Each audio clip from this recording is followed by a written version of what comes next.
I've spent my life fixing what's broken working with my hands, proud of the grit that comes with an honest trade. But on Christmas Eve, sitting at my father's table, surrounded by his friends in their polished suits, I learned just how quickly pride can be turned into shame. The food was warm, the laughter was loud, and then his words sliced through it all, turning me into the cruelest joke of the night. For years I had swallowed the humiliation, but this time something inside me shifted, because in that room with every eye waiting for me to crumble, I carried a truth that could turn the whole night upside down. Would you have stayed quiet for peace, or spoken the words that could shatter the silence? Stay with me, because what happened that night no one at that table was ready for. I can still hear the sound of the fork clattering against the china, the way the laughter rolled across the table like a wave I was never meant to ride. It was Christmas Eve in Dad's dining room, candles glowing against the polished wood, holiday garland draped along the mantel, carols floating faintly from the old radio in the corner. Everything looked perfect, picture book perfect, until my father opened his mouth and made it clear that I was the one blemish in the frame. My name is Alicia Summer. I am 32 years old and I make my living as a plumber. The kind of work that leaves grit under your nails and bruises on your knuckles. The kind of work that people in my family once praised as honest and steady. But somewhere along the years that respect turned into disdain, especially from Dad. That night I had been sitting at the far end of the table, next to my Aunt Martha who never stopped fussing with her napkin. The smell of roasted turkey and cinnamon pies filled the air, mixing with the tang of red wine already poured a little too generously into glasses. I remember holding my fork, trying to focus on the food, when Dad leaned back in his chair, loosened his tie, and smirked at his friends. His voice cut through the room. You see, he said, chuckling, my daughter here decided college was too hard. She chose to crawl around in sewers and fix toilets instead. A dirty plumber. Imagine that. The words were heavy, sharper than the carving knife glinting on the table. His friends laughed, some softly, some too loudly, trying to match his tone. My sister Danielle, always quick to follow his lead, let out a high-pitched chuckle and added, well, at least she'll always have job security. Pipes always break, right? Her voice dripped with sarcasm. I wanted to disappear. My cheeks burned hot as though the fire from the hearth had reached me. I stared down at my plate at the mashed potatoes I could no longer taste, and tried to swallow the lump forming in my throat. It wasn't the first time Dad mocked me, but this was different. This was in front of his colleagues, the men he'd invited from his golf club, the ones who had degrees and pensions and wore expensive suits even on holidays. Aunt Martha shifted beside me, reaching out a hand to pat mine, but it felt more like a pity gesture than comfort. I hated pity. I hated that I had grown used to these moments, rehearsing silent comebacks in my mind, while never daring to let them slip from my lips. One of Dad's friends, a tall man with silver hair named Richard, leaned forward with curiosity. So Alicia, you really do plumbing, like pipes and all that? His tone wasn't cruel, but the question was soaked in disbelief, like I was some kind of exotic animal he'd never seen. Yes, I answered, simply forcing my voice to stay steady. Dad snorted. Come on, Liz, don't make it sound better than it is. She unclogs drains, fixes leaky toilets, gets her hands filthy with God knows what. Not exactly a career you brag about at Christmas dinner. He raised his glass of whiskey in mock salute. To my daughter, the plumber. At least somebody's keeping the toilets running. The room erupted again. Glasses clinked. My sister hid her grin behind her wine glass. My brother-in-law chuckled low, the way he always did when he wanted to stay on Dad's good side. My stomach twisted, but I stayed silent. I could feel the heat of humiliation crawling up my neck. I wanted to scream, to tell them that I made more money in a year than half of them did, that I'd worked long nights and saved every penny to build something they couldn't see. But instead, I kept chewing on dry turkey, listening as my life's work was reduced to a punchline. And then came the order, the one I still hear echoing in my ears. Dad leaned forward, his eyes narrowing, his voice dropping just enough to sting. You should go, Alicia. Really. This is not the place for someone like you. These are my friends, my world. You don't belong here. Not tonight. At first, I thought I had misheard him. The clinking of forks and soft laughter blurred around me, but his words cut through clear as glass. He wasn't joking anymore. He wanted me gone, banished from Christmas dinner, from his house, from his circle. The air left my lungs. My hand trembled against the fork. I scanned the faces around the table, searching for someone, anyone, who might object. Aunt Martha's eyes widened, but she said nothing. My sister's lips curled in smug satisfaction. And Dad's friends looked everywhere but at me, uncomfortable yet unwilling to speak against him. I pressed my palms against my lap to keep from shaking. My heart hammered so loud I thought it would burst through my chest. How could a father tell his daughter she didn't belong at her own family's table? The words weren't just cruel. They were final. A verdict.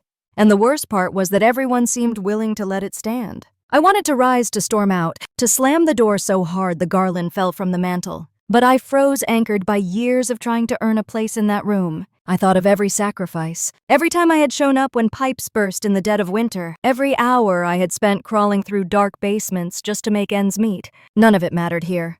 Not to him, not tonight. Dad leaned back triumphant, sipping his whiskey with satisfaction. See, gentlemen, this is what happens when kids think they know better than their parents. I told her to go to college to make something of herself, but no. She thought she knew better. Now look, covered in grease, smelling of God knows what, trying to sit here like she fits in. Pathetic. The word lodged in my chest like a knife. Pathetic. My sister laughed again, and the sound was like nails on glass. I clenched my fists so tight my nails bit into my skin. Every part of me screamed to fight back, to finally speak the truth I had buried for years, but I didn't. Not yet. Instead, I sat there silent, swallowing every ounce of rage. Because I knew something no one else at that table did. Something Dad would never have guessed in his arrogance. Because the truth was, while he mocked me for being a plumber, while he paraded me as the family disappointment, I was the one paying his nursing home bills. I was the one who had quietly covered the costs when his health began failing. Last year, when Medicare and his savings didn't stretch far enough, I was the one who signed the checks every month, making sure he had a private room and decent care, while he carried on as though he were still the man in control. And in that moment, with every eye on me, with humiliation searing through my veins, I realized something. His power over me only existed because I let it, because I had stayed quiet, because I hadn't spoken the truth. But the truth was sitting right there, ready to detonate like a firecracker across the polished dining table. The room had gone quiet again, waiting for me to stand to obey his command, to slink out like a beaten dog. I could feel the tension pulsing in the air, the expectation pressing against my skin. My heart pounded so hard I thought the whole table could hear it. But instead of moving, I lifted my gaze. I let my eyes meet his, steady and unflinching. For the first time that evening, he hesitated, just a flicker, a crack in his certainty. He didn't know it yet, but the ground beneath him was about to shift. And that was when Richard's wife, Margaret, spoke up. Her voice was calm, almost curious, cutting through the silence like a blade. "Wait," she said, looking directly at me. "Aren't you the one paying for his nursing home?"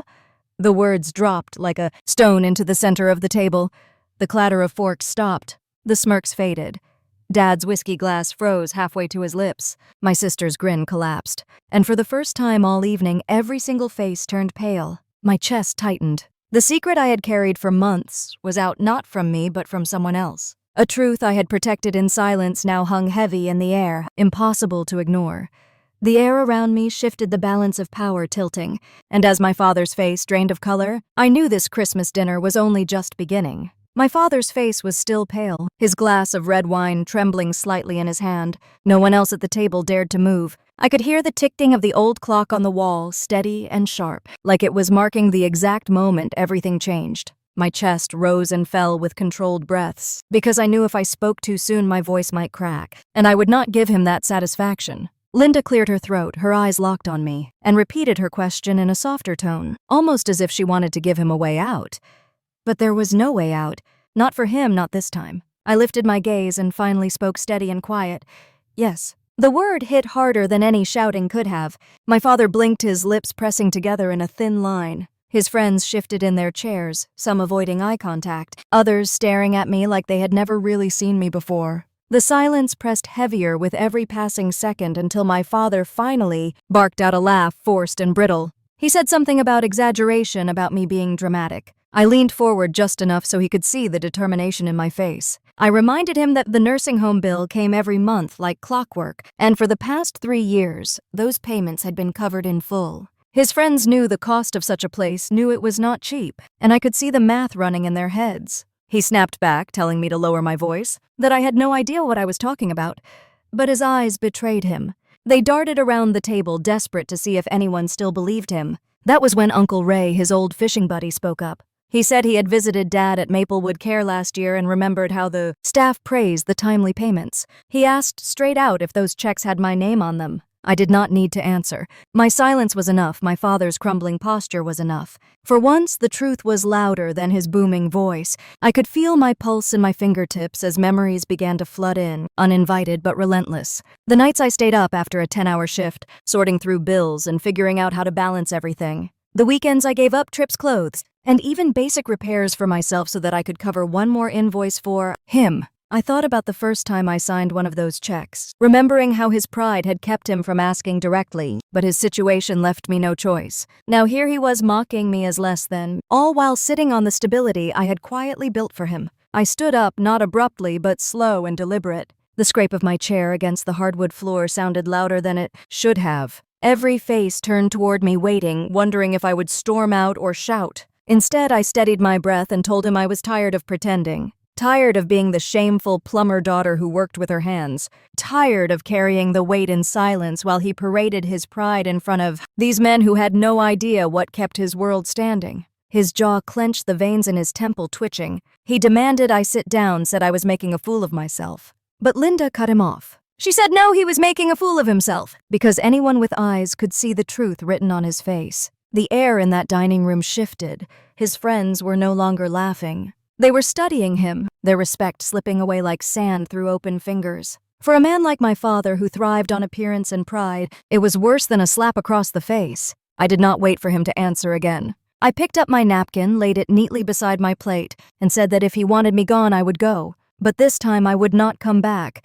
The look in his eyes then was not anger. It was fear. And that, more than anything, told me the truth had landed exactly where it needed to. I turned toward the hallway, the sound of my boots on the polished wood echoing through the stunned silence. My hand was just inches from the front door when I heard the clatter of a fork hitting the floor behind me, followed by a choked sound from my father's throat. I stopped but did not turn around, my breath caught in the fragile stillness, knowing this night was far from over. I stood frozen in this doorway, my fingers grazing the brass handle, when the sound came again, a sharp clatter followed by the scrape of a chair. My father's breath hitched, a sound I had only heard once before when he was rushed to the emergency room after collapsing in his yard years ago. I turned slowly, not out of concern for him, but because every eye in that room was fixed on me, waiting for my reaction. His face was flushed crimson, his hands trembling as he gripped the edge of the table, his napkin twisted between his fingers. No one spoke, not even Linda, who had been so bold just minutes earlier.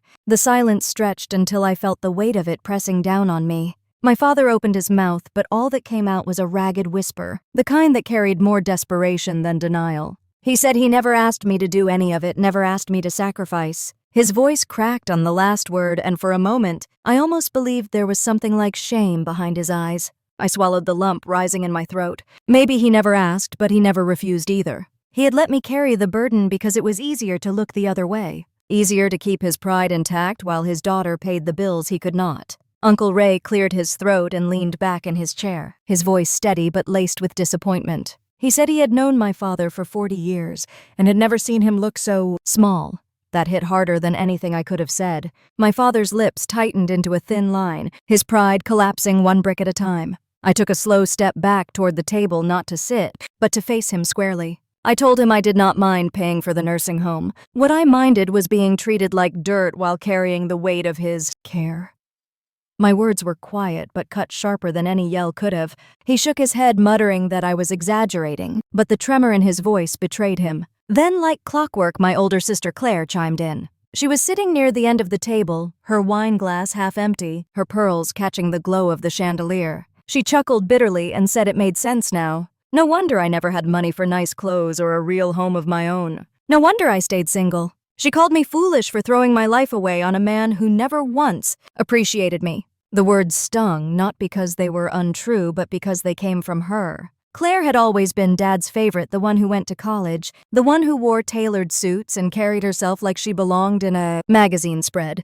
She thrived on his approval the way I had once longed for it. The guests shifted in their seats, caught between fascination and discomfort. I could see Derek, one of Dad's younger golf buddies, whispering something behind his hand to another man. I had been humiliated enough times to recognize the smirk that followed. I felt the heat rise in my chest, but instead of breaking, I steadied myself. I reminded Claire that while she played the part of the successful daughter, it was my hands rough and calloused from years of work that had kept Dad from losing everything. Without those payments, Maplewood Care would have dropped him months ago. He would not have been able to afford the care he needed, and she knew it. Her smile faltered for just a moment, but then she recovered, raising her glass as if to toast. She said it was easy for me to claim credit now, but for years she had been the one visiting him, the one giving him dignity when all I did was fix pipes and cash checks. She twisted the narrative until I was the selfish one, the daughter desperate for recognition. I clenched my fists under the table nails, biting into my palms.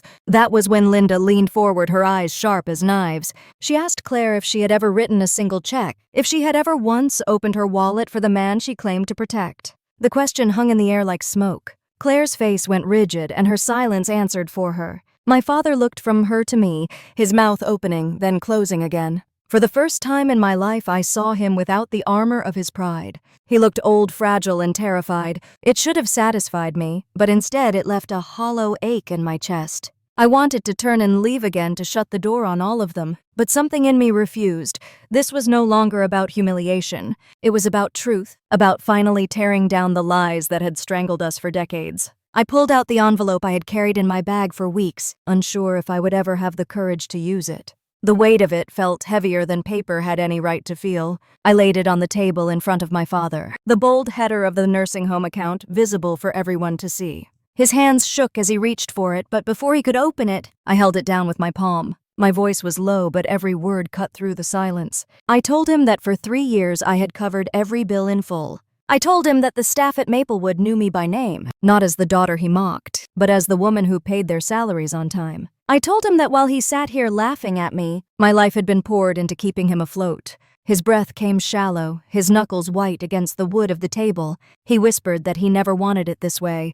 Maybe that was true. Maybe he never wanted to need me, but he had, and I had been there. I slid the envelope closer and let go. Every eye followed it as it came to rest in front of him. I did not say another word. I did not need to. The clock ticked on each second, dragging the tension tighter. Then, without warning, Claire slammed her glass onto the table, shards of crystal scattering across the linen. She said she would not sit there and watch me play the hero, not after everything. Her voice cracked high and wild, and the room shifted again, the focus turning from my father's shame to her unraveling. The night was far from over. Claire's outburst rattled the chandelier, her voice bouncing off the walls until the whole room felt smaller, tighter. She stood there trembling, the stem of her shattered glass still clutched in her hands, while red wine bled across the white linen like an open wound. No one dared move. Even the children who had been whispering and fidgeting moments ago were stone silent. I could feel every eye shift between the two of us, as if the dinner had transformed into some grim play, and we were locked in the final act.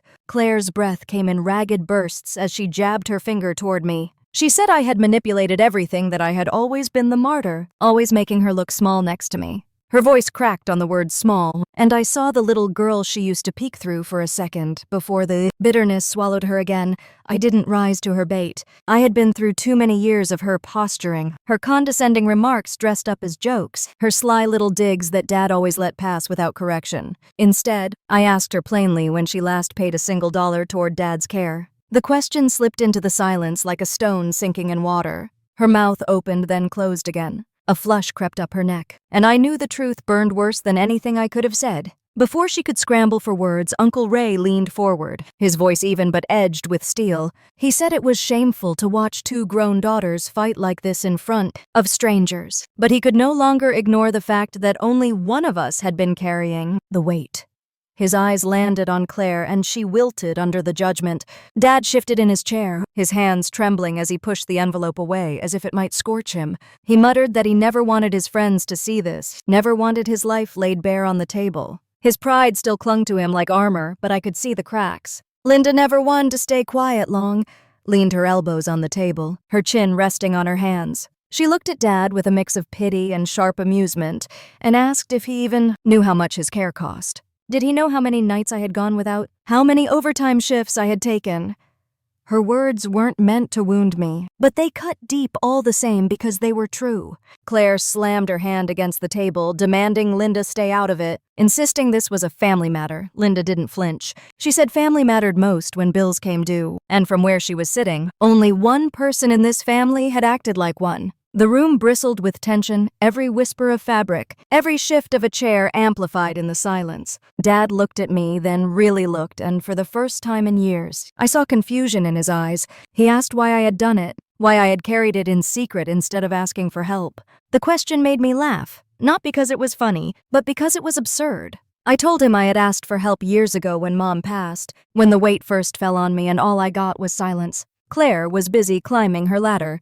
Dad was too proud to admit weakness, and I was left holding everything together. My voice cracked, the anger spilling out after years of being corked. He flinched as if I had struck him. His shoulders sagged, and his eyes dropped to the untouched plate in front of him. The guests shifted uneasily, some staring at the floor, others at me, as if unsure where the truth even lay anymore. Then Derek, Dad's golf buddy with the smug smile, decided he had heard enough. He chuckled and said he always knew I was too soft, too eager to play caretaker instead of living my own life. He said it explained why I was still single, why I was nothing more than a plumber patching leaks while others built empires. His words dripped with disdain, each one meant to remind me of where he thought I belonged. Something inside me snapped. I leaned forward, my palms pressing into the table, and I told him I'd rather be a plumber who could look herself in the mirror than a man who clung to golf games and old war stories because he had nothing else to offer. The room gasped, and Derek's smugness faltered for the first time all evening.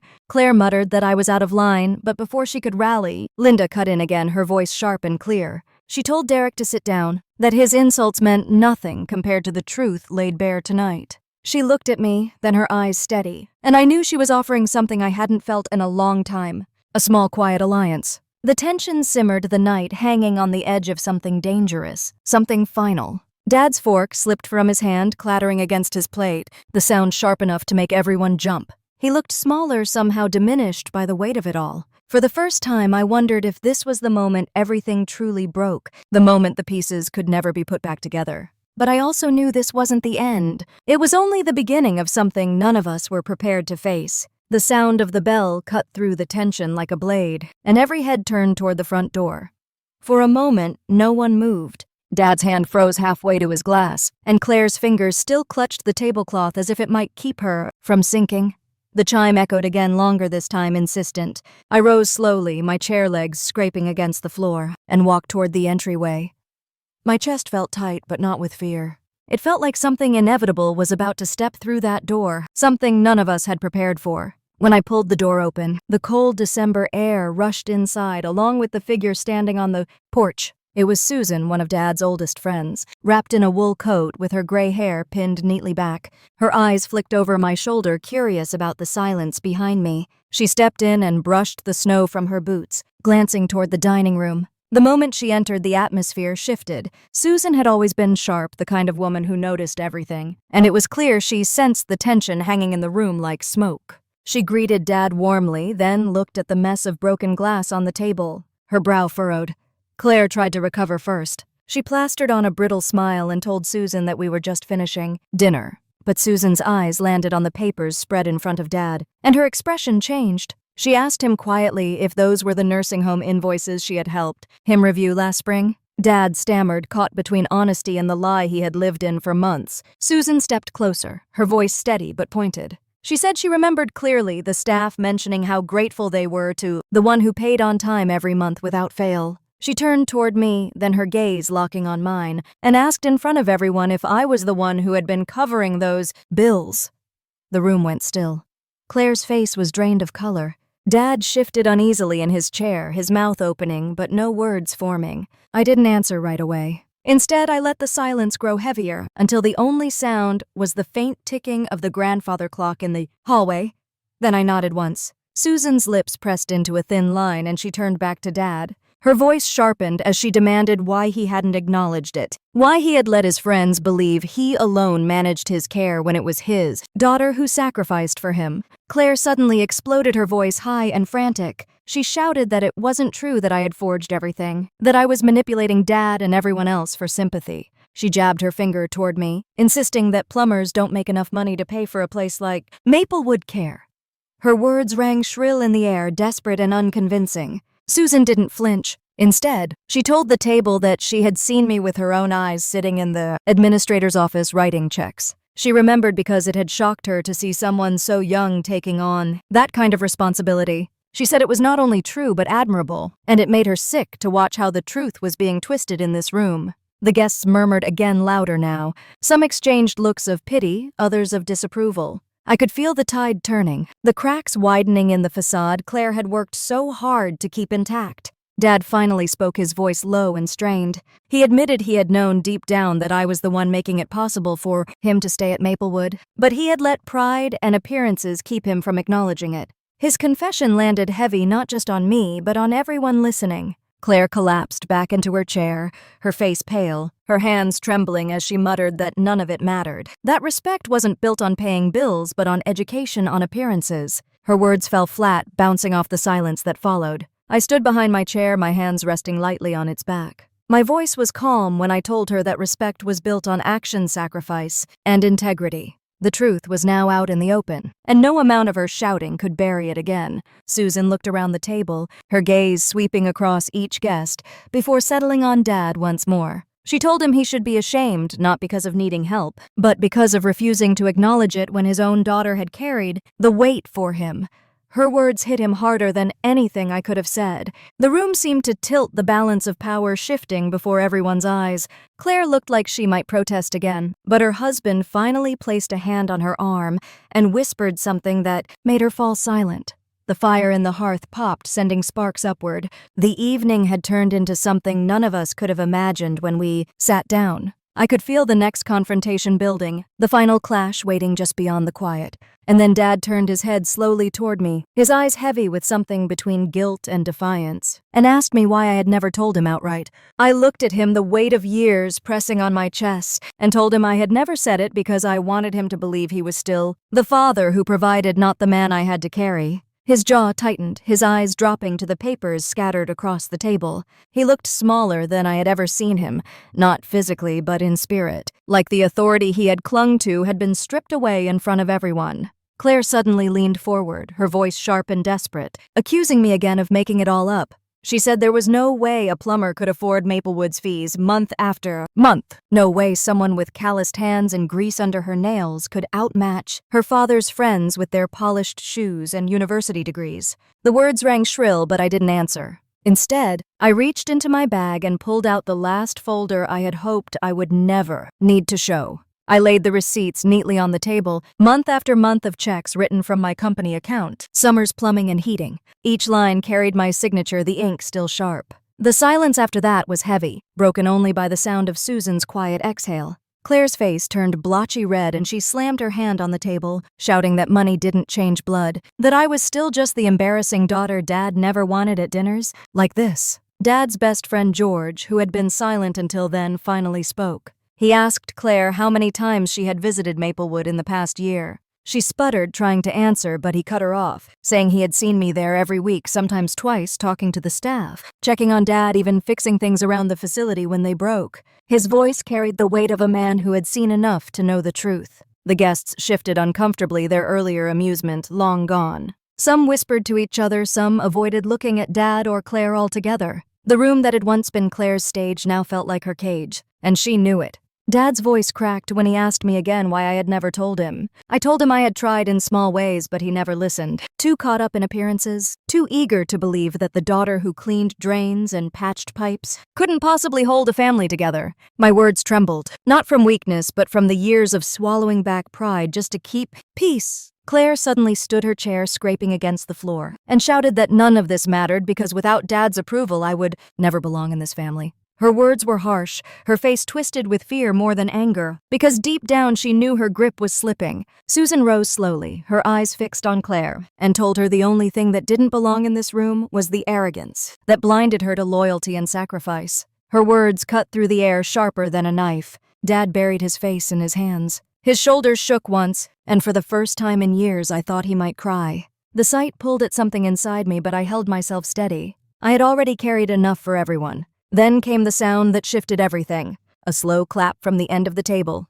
It was Mark, one of Dad's friends from the old neighborhood, a man who had grown up working alongside him. He said he remembered Dad as a man who respected hard work above all else, and he couldn't understand how that same man had turned on his own daughter for choosing an honest trade. The clapping grew louder as George joined then Susan, until half the table was on their feet. Claire screamed for them to stop, her voice breaking, but they didn't. Dad looked up, his face pale, and for once he seemed utterly lost. He tried to tell them it wasn't that simple, that family reputation mattered, but no one was listening. I gathered the receipts back into the folder, my movements calm, almost deliberate. The power that had always belonged to them in this house now rested in my hands. I told Dad I had kept my promise to Mom that I would take care of him, but I would no longer carry the shame he tried to put on me. The words landed like a final strike. Claire staggered back, gripping the edge of the table, her eyes darting between Dad and me, as if looking for an ally and finding none. Dad said nothing, his silence louder than her protests.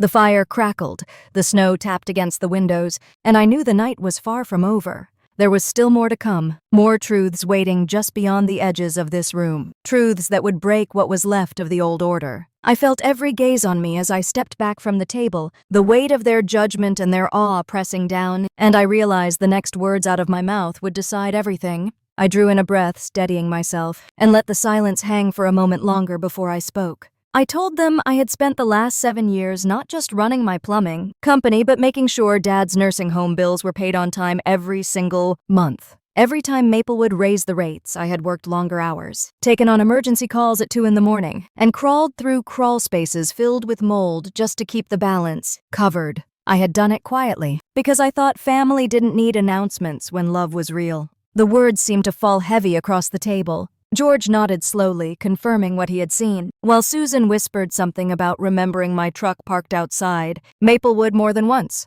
Claire shook her head so hard her hair whipped across her face. She said I was twisting the truth to make her look bad, that Dad had always taken care of his own bills, and if not, she had probably chipped in herself. I could not help but laugh, a sharp, bitter sound that surprised even me. I told her she had not visited Maplewood once without calling me to cover her gas money. Her face froze, the lie exposed before she could finish it. Dad raised his hand, his voice hoarse, telling us to stop. He said this was not the place, not in front of his friends. But the damage was done, and everyone at that table could see what he had allowed. For years, he had let Claire carry his pride while I carried his survival. I remembered a night 3 winters ago when I had been ankle-deep in sewage water at a client's basement. My phone had rung, and it was Maplewood calling to say Dad's insurance had failed to process a payment. They had given me 48 hours to cover the gap. I had taken that job in the freezing water, double-booked myself for the next 3 days, and written a check by hand. Claire had been at a holiday gala that same week, posting photos online in a glittering gown. That memory burned in me now, and I told them so.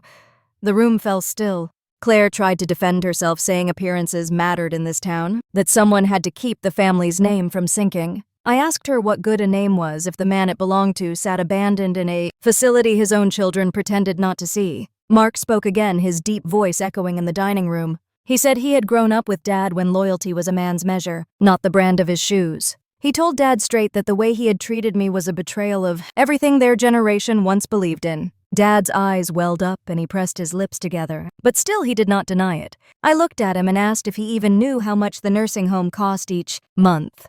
He stayed silent, so I told him, $8,000, sometimes more. And I had paid it month after month for 7 years. That number dropped into the room like a stone into water, sending ripples through every guest as they shifted in their chairs, whispering. Claire muttered that it was impossible, that no plumber could afford such sums. I explained plainly. Summers Plumbing and Heating had contracts across the county. I had crews working under me, commercial properties that relied on me, emergency calls that paid double rates. I had built it from scratch with no loans, no handouts, and no family cheering me on.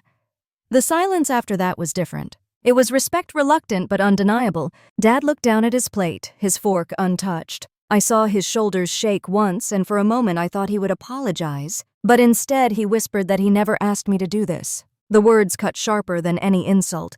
I told him he had not needed to ask. He had raised me to believe family looked out for each other, but somewhere along the way, he had decided that rule no longer applied to me. Claire slammed her fist against the table again, demanding that everyone stop siding with me. Her voice cracked and her eyes darted wildly. She said I was manipulating them with sob stories. But then Susan stood and told her she had been present when I negotiated with Maplewood last spring, adjusting Dad's care plan so he could stay in a private room. Susan's quiet, steady tone was more damning than any of my words. Claire fell silent, her mouth opening and closing without sound. I could feel the weight of years lifting, the truth uncoiling itself in front of witnesses who could no longer deny it. The fear that had kept me small at this table was gone, replaced by a calm certainty. But I also knew this was not the end. Claire's pride would not let her collapse quietly, and Dad's silence still hung between us like a storm waiting to break. The fire crackled louder, and outside the snow pressed against the windows, muffling the world beyond.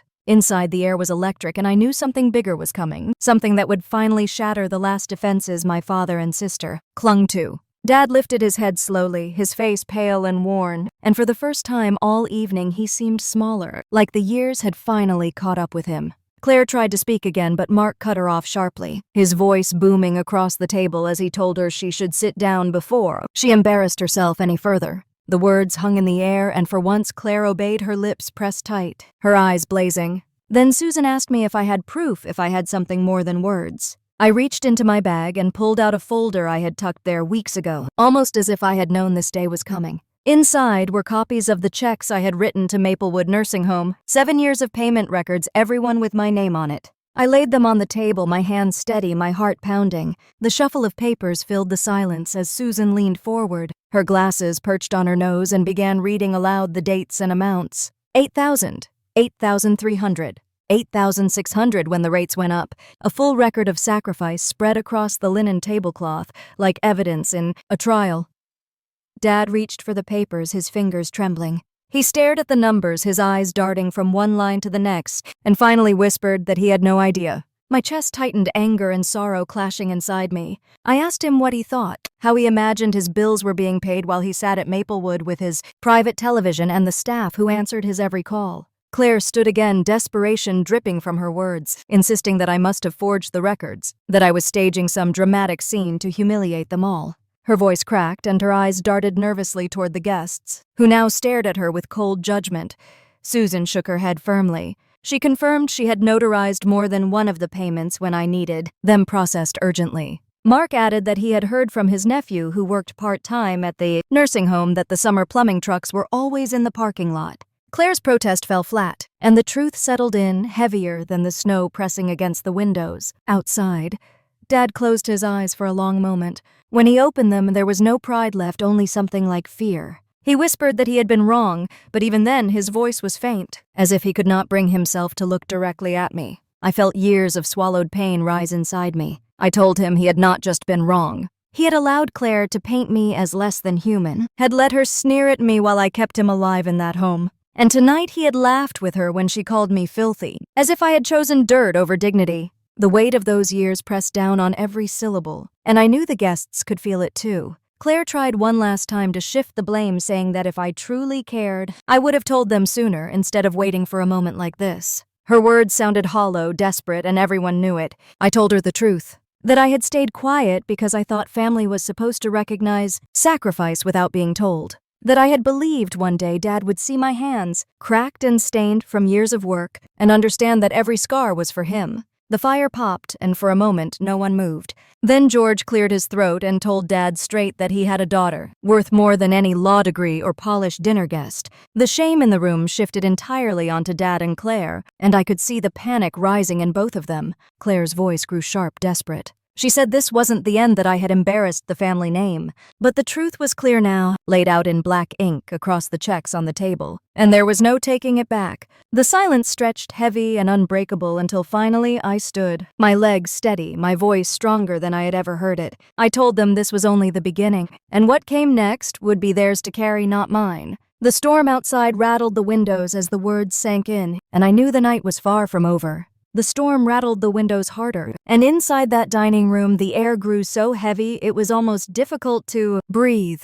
Dad finally spoke again, his voice low and raspy, saying he needed a minute to think. But no one moved. No one looked away. The guests stayed silent, waiting for something else to break. Claire's face twisted, her cheeks blotchy red, and she hissed that I had planned this entire spectacle to humiliate him on Christmas, that I had always wanted to destroy our family name. I turned to her and asked what family name she thought she was protecting, the one that laughed at me when I walked in, or the one that tore me down in front of strangers.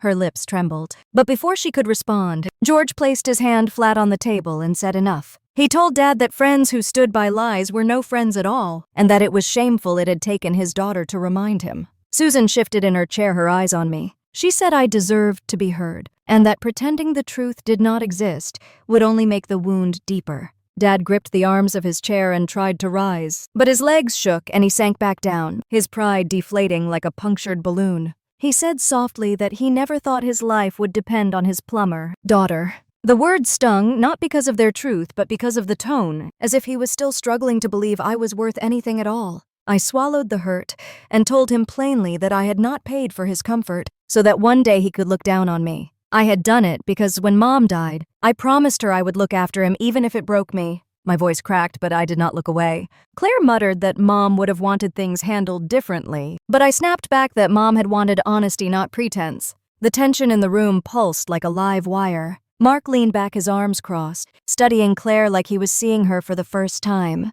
Then he said he could not believe she had lied for so long, pretending she was paying the nursing home bills just to make me look small. Claire's eyes went wide, her hand flying to her chest, but she had no defense. Dad turned his gaze on her, his brows furrowed, and asked if it was true. Claire stammered, her voice breaking, saying she had only wanted him to feel proud, that if he thought she was the one taking care of him, it would give him peace. His face hardened, the color draining away, and he whispered that she had given him comfort built on lies. The table erupted again, voices overlapping, some of the guests murmuring that they should leave, others demanding the truth be sorted out now. Susan stayed firm, saying this was the moment when all the masks came off. I stood straighter, my body trembling but my voice steady, and I said that I would not carry this burden any longer. I had carried his pride, Claire's cruelty, and the family's silence, but tonight it ended. Dad's hand shook as he reached for the checks again, scanning them as if the ink might reveal a different story. His lips pressed into a thin line, and finally he admitted it.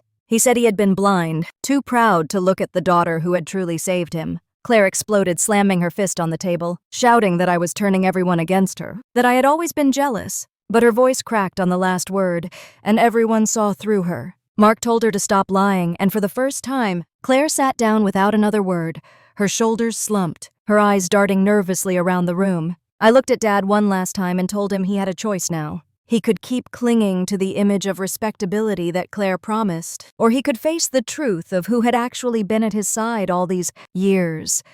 His eyes filled with tears, but he said nothing. The silence felt louder than the storm outside. I gathered the folder and tucked it back into my bag, my hands steady, my chest strangely lighter. Then I told him that from this night forward, the weight was his to carry, not mine. The room stayed frozen as I turned toward the door, every eye following me, waiting to see if he would call me back or let me go. The weight of the night hung in the air like the last note of a song that refused to fade. The storm outside had quieted, but the silence in the dining room felt heavier than thunder. I straightened my shoulders and walked toward the hallway, each step slow and steady, my boots tapping softly against the hardwood. The house was still decorated with all the sparkle of Christmas Eve, garland glittering, candles flickering low, but the warmth had drained out of it.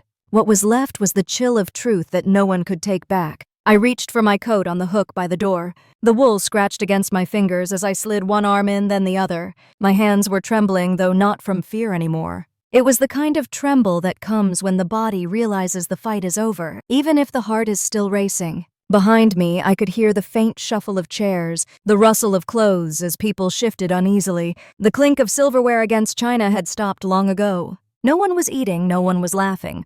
All of it had been stripped away. Then I heard it, my father's voice calling my name. It wasn't sharp or mocking, not the voice he had used all night. It was low, hoarse, unsteady. For a moment, I didn't move. My hand stayed on the door, the brass knob cool under my palm. My body stiffened, bracing for another insult, another command. But what came next wasn't what I expected. He said he didn't know how to take back the years of shame he had piled on me. He said he couldn't let me walk out thinking I meant nothing to him. The words cracked as they left his mouth, like they had been trapped inside for too long. I turned slightly, just enough to see him still seated at the head of the table. His hands clutched the arms of his chair as if letting go might make him crumble. His face was pale, his eyes wet, the kind of wetness he would have once disguised as a cough or a squint. For the first time in years, he looked less like the man who had commanded every room, and more like the man I remembered from childhood, the one who used to steady my bike on the sidewalk, who used to carry me to bed when I fell asleep on the couch. That man had been buried under layers of pride and cruelty, but for a moment I could see him.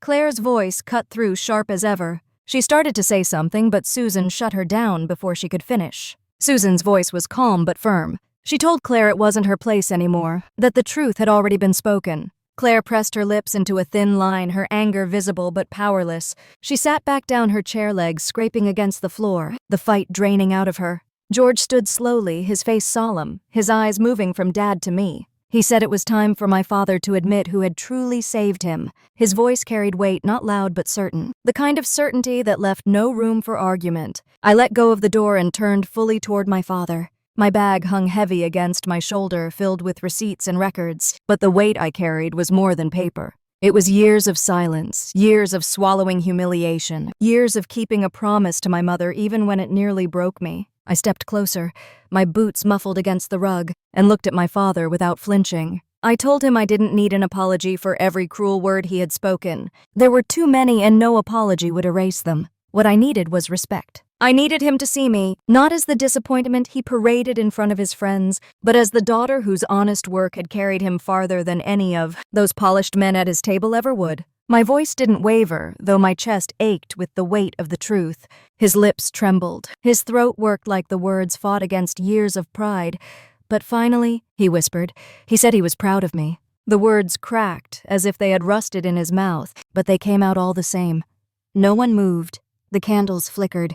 The fire in the hearth popped, sending a spark into the grate. Susan reached for my arm and squeezed it gently, her touch grounding me, her eyes warm with quiet approval. George shook his head slowly, his voice low as he admitted he had been wrong too, that he had believed the lies about me because it was easier than facing the truth. The sound of heels striking the floor broke the stillness. Claire stood, her face blotchy, her jaw clenched tight. She stormed out of the room, the slam of the door echoing through the house like a final shot. Her departure left behind only silence and the faint rattle of the storm, easing outside. I let out a breath I didn't realize I had been holding, one that carried years of pain and strangely release. My father leaned back in his chair, closing his eyes. The lines on his face looked deeper, his shoulders smaller. For once he looked humbled. No longer the man who mocked me, but a man who had been broken open in front of everyone. I didn't feel victory. I felt calm, a steady, unshakable calm. I walked back toward the hallway. My coat hung heavy on my shoulders, my bag pressed against my side. But this time I didn't rush. I paused by the doorway and told him clearly that my role in carrying his burdens was done. Whatever came next was his to face. He nodded, his gaze downcast, the fight gone from him. I opened the door. The air outside was cold and damp, the storm slowing to a drizzle. The street glistened under the porch light, the pavement shining like glass. The wind smelled fresh, like something had broken free. I stepped out and walked toward my car, the night air biting at my cheeks. Each step felt lighter than the last. When I reached the car, I paused with my hand on the door handle and looked back at the house. The windows glowed warmly against the dark sky, but I knew that warmth wasn't mine anymore. Sliding into the driver's seat, I started the engine. The heater hummed, sending warm air over my trembling hands. I stared at my reflection in the windshield. My face looked tired, older than 32, etched with the years of work and silence. But behind the fatigue, I saw strength. I saw the woman who had built a life with her own hands, who had carried a man who never thanked her, who had finally spoken the truth. I whispered a quiet goodbye, not to my father or even to Claire, but to the past that had chained me for so long. Then I pulled out onto the wet road, the house shrinking in my rearview mirror until it disappeared into the night. The clouds parted just enough for the moonlight to break through, silver streaks cutting across the sky.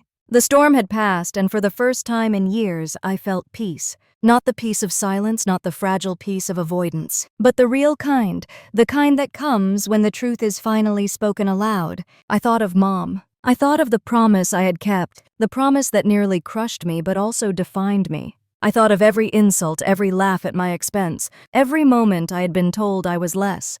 None of it mattered anymore. None of it had power over me, because the truth had been laid bare in that dining room. No matter how hard Dad or Claire tried to twist it later, no matter what stories they told, everyone had seen it with their own eyes. That could never be erased. The road stretched out ahead of me, slick with rain, glowing under the soft shine of streetlights. I drove forward, each mile carrying me farther from the shame of that table and closer to something I had almost forgotten existed: freedom. And as I gripped the wheel steady now, I realized something else. This wasn't just the end of a painful night. It was the beginning of a life where I no longer carried someone else's pride on my shoulders. A life where my hands, calloused and scarred as they were enough. If you were sitting at that table in my place, would you have stayed silent for peace or spoken the truth no matter the cost? I wonder what you would have done. And if my story stayed with you tonight, share your thoughts. Leave your stories and join me for more. Because what happened in that house changed me forever. And I believe stories like this can change more than just me.